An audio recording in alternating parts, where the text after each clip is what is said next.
যতদিন আমরা মুসলমান ছিলাম ততদিন আমাদের কোনো কষ্ট ছিল না। এখনই তো চিন্তা করবে কতদিন আবার মুসলমান ছিলাম, এখন কি আমরা মুসলমান নাই? মা করবেন মুসলমান মাকে মানে কাকে বলে?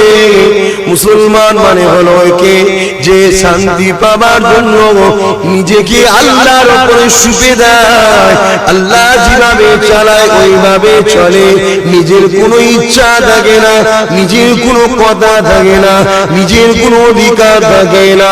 আমার আল্লাহ যেভাবে চালাবে ওইভাবেই চলবো।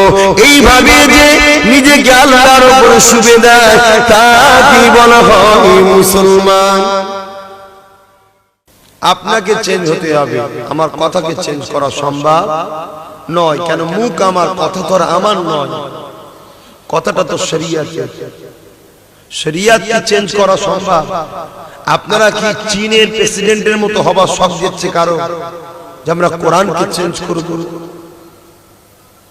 খোদার গজব লিবার শখ যদি যায় মাঝে মাঝে মাথা মারবে। আমার আল্লাহ পাক তিনি আগেও যেমন ছিলেন আজও তেমন আছেন, পরও তেমন থাকবেন। আল্লাহর কখনো শুরু নাই আর আল্লাহর কখনো শেষও নাই। তিনি হলেন সাইয়্যুল কাদির, সর্বশক্তিমান তিনি। আব্বাস সিদ্দিকী জবানে কথা বলছে, এই পাওয়ারটা আব্বাস সিদ্দিকীর নয়, আব্বাস সিদ্দিকীকে আল্লাহ ব্যবহার করতে দিয়েছে। পাওয়ারটা হাকিকাতে আল্লাহ।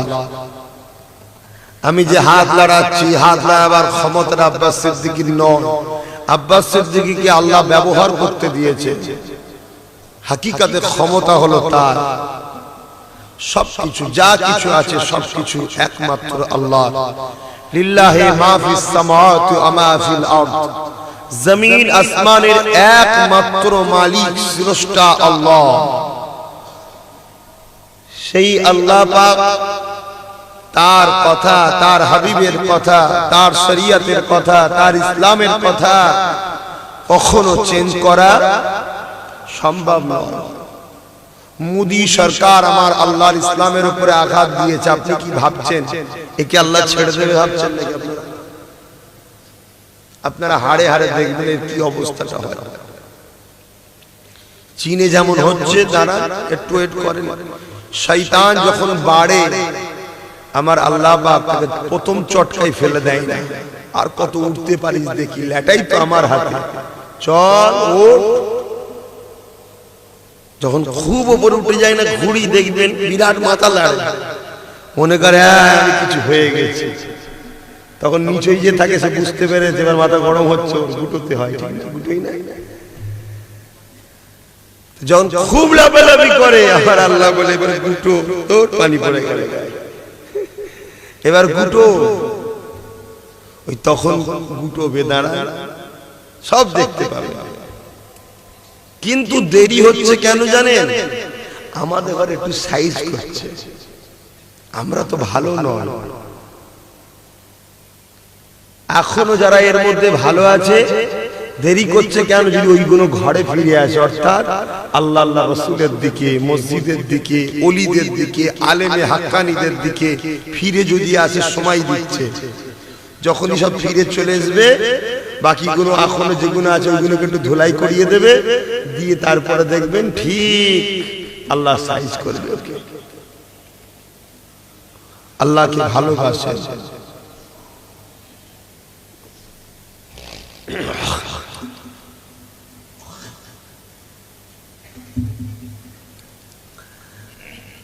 আজকে আমরা এসেছি কোরআন, সুন্নাহ, ইজমা, কিয়াস, শরীয়তের কথা, হক কথা, নাই কথা শুনতে এসেছি, ঠিক না বেঠিক? জালিমদের পক্ষে আমরা নয়, জালিমদের বিরুদ্ধে আমরা মজলুমদের সাথে। কেন? আমার আল্লাহ কখনো জালিমদের সাথে থাকেননি, আমরা কেন থাকবো? আমার আল্লাহর রাসূল কখনো জালিমদের সাথ দেয়নি, আমরা কেন থাকবো? আমার আল্লাহ সর্বসময় মজলুমদের সাথী হয়েছে।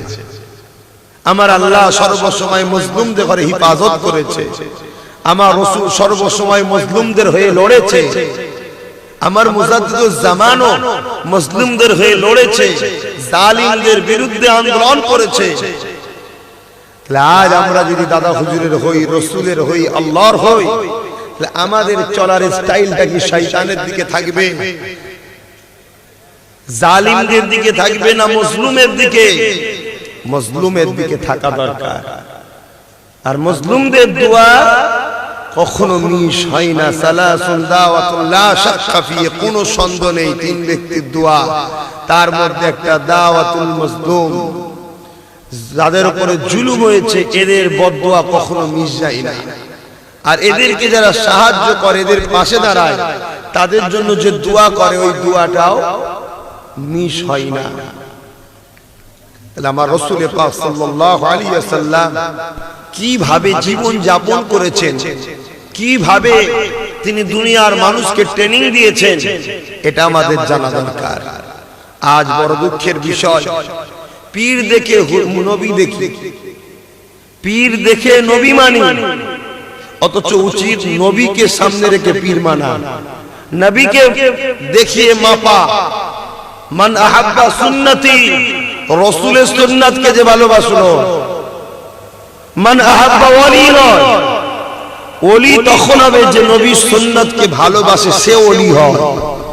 তাহলে ওলি মানতে অবশ্যই হবে, কিন্তু সে যদি রাসূলের সুন্নাত অনুযায়ী চলে, রাসূলকে ভালোবাসে, নবীকে ইত্তেবা করে, অনুসরণ করে, তখন ফাত্তাবিউনি, আগে যদি রাসূলকে মেনে নেয়, তখন তার জন্য আমার আল্লাহর খবর আছেন, ইউহিব্বুকুমুল্লাহ, আমার আল্লাহ তখন তাকে ভালোবাসে। জোরে বলুন সুবহানাল্লাহ।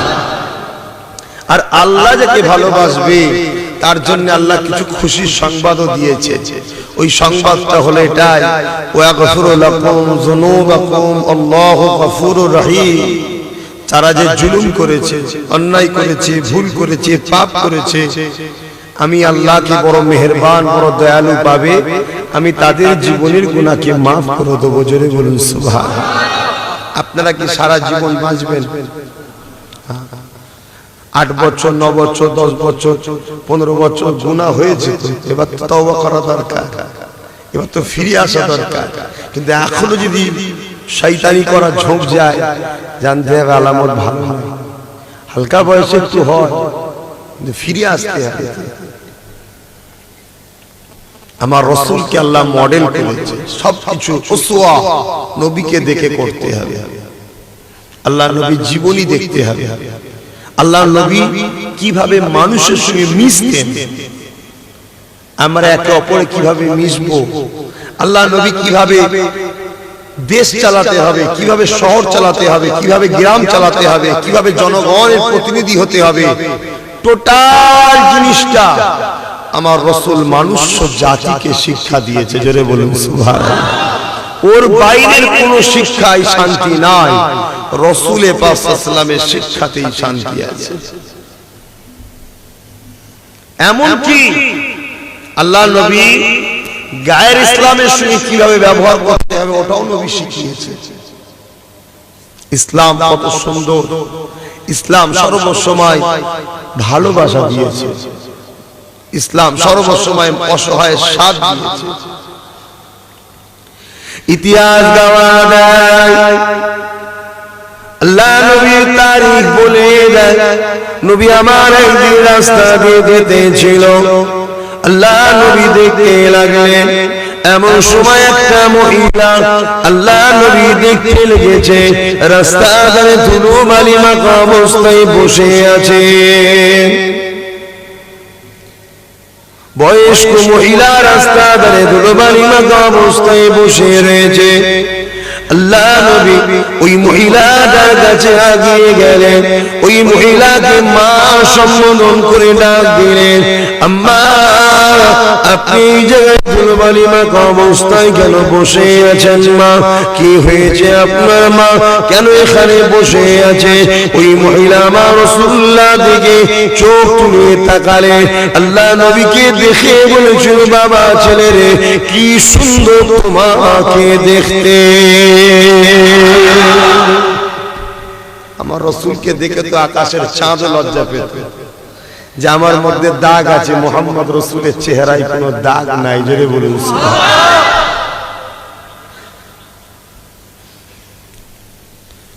মহিলা জিজ্ঞাসা করতে লেগেছে, বাবা ছেলে কোথায় বাড়ি তোমার, বাবা কে তুমি, তোমার নাম কি বলো বাবা, এত সুন্দর তোমাকে দেখতে, কোন দেশ থেকে তুমি এসেছো বাবা। আল্লাহ জান্নাত যদি এত সুন্দর হয়, আল্লাহর সৃষ্টি যদি এত সুন্দর হয়, আল্লাহর সৃষ্টি গোলাপ ফুল যদি এত সুন্দর হয়, আল্লাহর সৃষ্টি পানি যদি এত সুন্দর হয়, আল্লাহর সৃষ্টি আসমান যদি এত সুন্দর হয়, আল্লাহর সৃষ্টি তোমার আমার আব্বা আম্মা যদি এত সুন্দর হয়, এই সব কিছু যার নূর মুবারক থেকে আল্লাহ তৈরি করেছে, তাহলে সেই নূরে মুহাম্মদ কত না সুন্দর।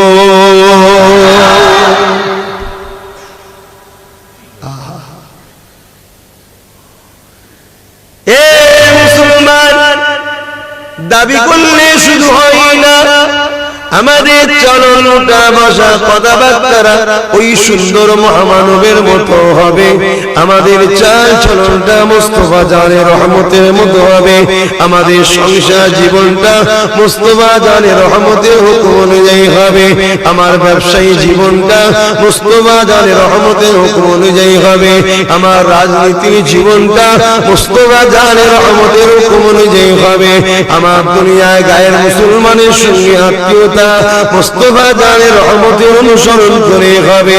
অন্য কাউকে মানলে, অন্য কারো অনুসরণ করলে কখনো শান্তি হতে পারে না। আর মুস্তাফা জানের রহমত যা করেছে, যা বলেছে, সবটাই কোরআন অনুযায়ী করেছে। আর কোরআনটা কোন মানুষের কিতাব নয়, কোন মানুষের কথা নয়, কোন মানুষের বাণী নয়, কোন মানুষ লেখে না, কোন মানুষ বলে না। এই কোরআনের প্রত্যেকটা অক্ষর জের জবর সবকিছুই আমার আল্লাহ পাকের পক্ষ থেকে এসেছে। হয়তো যে জবরটা পরে লাগিয়েছে উচ্চারণটা বুঝাবার জন্য, কিন্তু যে উচ্চারণটা হচ্ছে এই সব কিছু আমার আল্লাহর পক্ষ থেকে কোরআন। যে জবরটা হয়তো আপনারা ভাবতে পারেন যেটা হাজ্জাজ বিন ইউসুফ হুজুরের পিওডে কি নামটা না, যিনি লিখেছিলেন তার নামটা ভুলে যাচ্ছি, ওনার এতে করা হয়েছিল, ওনার নেতৃত্বে দিয়ে যে জবরটা লাগানো হয়েছিল হাজ্জাজ বিন ইউসুফ হুজুরের পিওডে। তবে হাজ্জাজ বিন ইউসুফ সম্বন্ধে আবার ইখতিলাফ আছে, ওনার রিপোর্টও আবার খারাপ আছে, কিন্তু ওনার রাজত্ব চলাকালীন লোক তো ফেমাস মানুষকে চিনবে। তো যাই হোক, কিন্তু কোরআন কার কথা? আল্লাহর কথা। সেই কোরআন অনুযায়ী রাসূল চলেছে, অর্থাৎ কোরআনের প্র্যাকটিক্যাল হলো রাসূল। আর আল্লাহর কথা না মেনে কখনো কেউ শান্তি পাবে?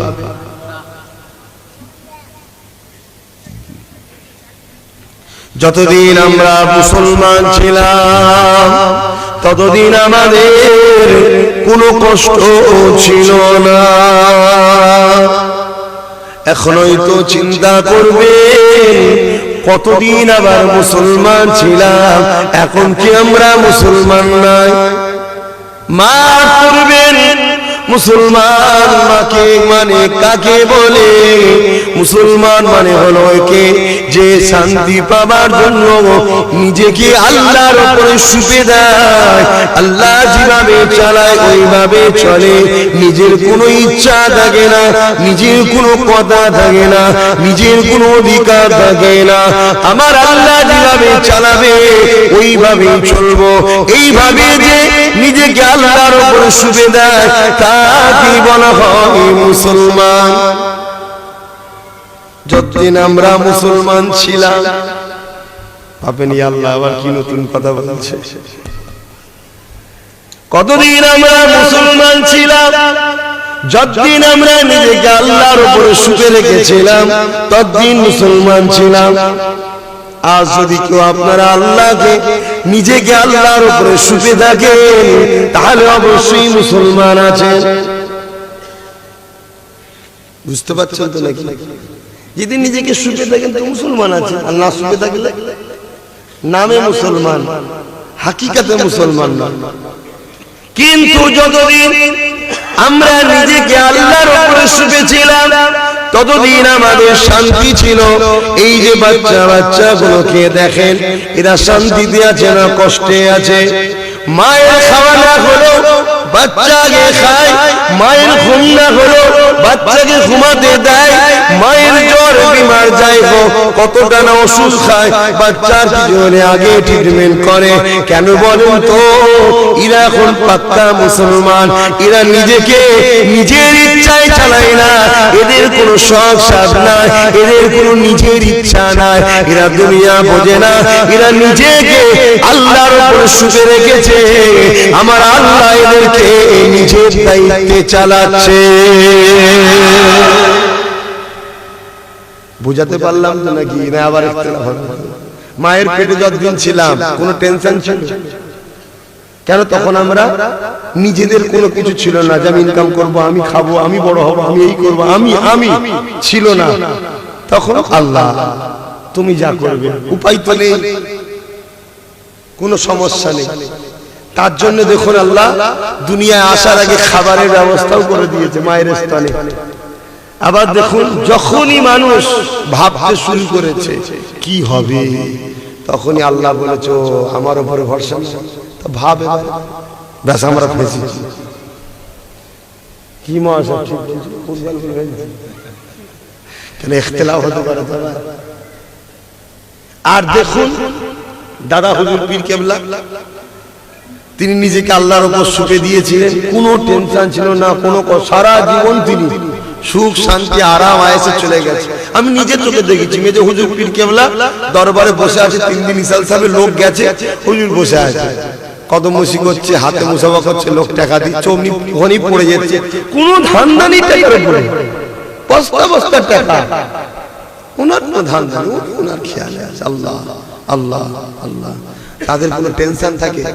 আমি কি বুঝাচ্ছি বুঝছেন? যখন আমরা ভাবতে শুরু করেছি, আমরা যখন আল্লাহর উপর থেকে ভরসা তুলে দিয়েছি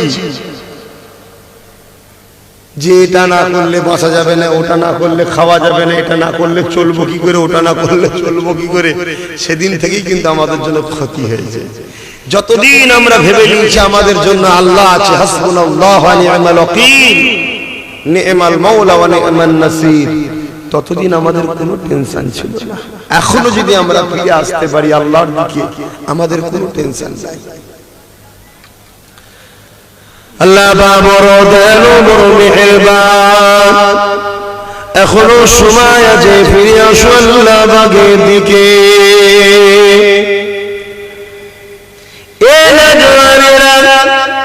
কাজের জন্য নামাজ কাজা করো না, নামাজের জন্য কাজ কাজা করো, দেখবে তোমার কাজে বরকত হবে, অল্পতে অর্থ বেশি হয়ে যাবে। এ মানে বরকত হয়, বেশি হয় মানে পকেটে 500 টাকা আছে, দান করে দিলে বলে পয়সা বাড়বে, বাড়বে তো? হ্যাঁ, মলি সাহেবের বানানো কল রে বাবা, একদম শুনবি নি মলি সাহেবের কথা, শুনছেন না? এ রাজু শুনছিস তো? বাড়বে? তাহলে তুই নামাজ সময় 2000 টাকা দিবি, কেমন বাড়ে দেখি। বিশ্বাসটাই সবচেয়ে বড় জিনিস। আপনার কিসমতে হয়তো কালকে 200 টাকা ইনকাম ছিল, আজ আপনি 100 টাকা দান করার জন্য আমার আল্লাহ 10 গুণ টাকা বাড়িয়ে দিয়েছে। এটাই হলো ঈমান। এ না জওয়ানেরা, বাপেরা, তরুণীরা আল্লাহকে ধরে, আল্লাহকে মহব্বত করে, আল্লাহ পাকের কুদরতি কদমে মাথাকে নত করে দেয়। আরে আমার আল্লাহ কত দয়ালু, বান্দা তোমাকে আমাকে এখন আল্লাহ ভালোবাসে। বিশ্বজুড়ে মুসলমান মারার জন্য কত রকম ষড়যন্ত্র চলছে, এরপর আমার আল্লাহ পাক তোমাকে আমাকে কিভাবে বাঁচাচ্ছে দেখো। কেউ 2, 4, 5, 10, 20, 100, 200 করে মুসলমান মারছে, আর আমার আল্লাহ মাঝে মাঝে একটা করে আসমানি গজব বালা দিচ্ছে, ওর বিনিময়ে লক্ষ লক্ষকে আল্লাহ মেরে আবার তোমার আমার তার ভারসাম্য ঠিক করে দিচ্ছে। কি সাহায্য করছে না আল্লাহ? পেপারে দিচ্ছে, মিডিয়ায় দিচ্ছে 1-150 মরেছে, পাগল 1-1.5 লাখ মরে ফাঁকা হয়ে গেছে, আরো বেশি তো কম নয়। কথা বুঝছো? সমীক্ষা বলছে যদি আর গোটা 15 দিন এই ভাইরাসটা যদি ব্যান্ড না করা যায়, রুকা যদি না যায়, গোটা 15 দিনের মধ্যে 6 কোটি লোক মরবে। 6 কোটি। তুই কটা মারবি একটা করে মুসলমান? হ্যাঁ, এবার মসজিদে ছুটছে। ওই জন্য বলছি আপনারা ভালো হন, দেখবে সব ঠিক হয়ে যাবে। কিন্তু আপনারা তো আল্লাহকে ভালোবাসছেন না, এই জন্য আপনারা বিপদে পড়ছেন।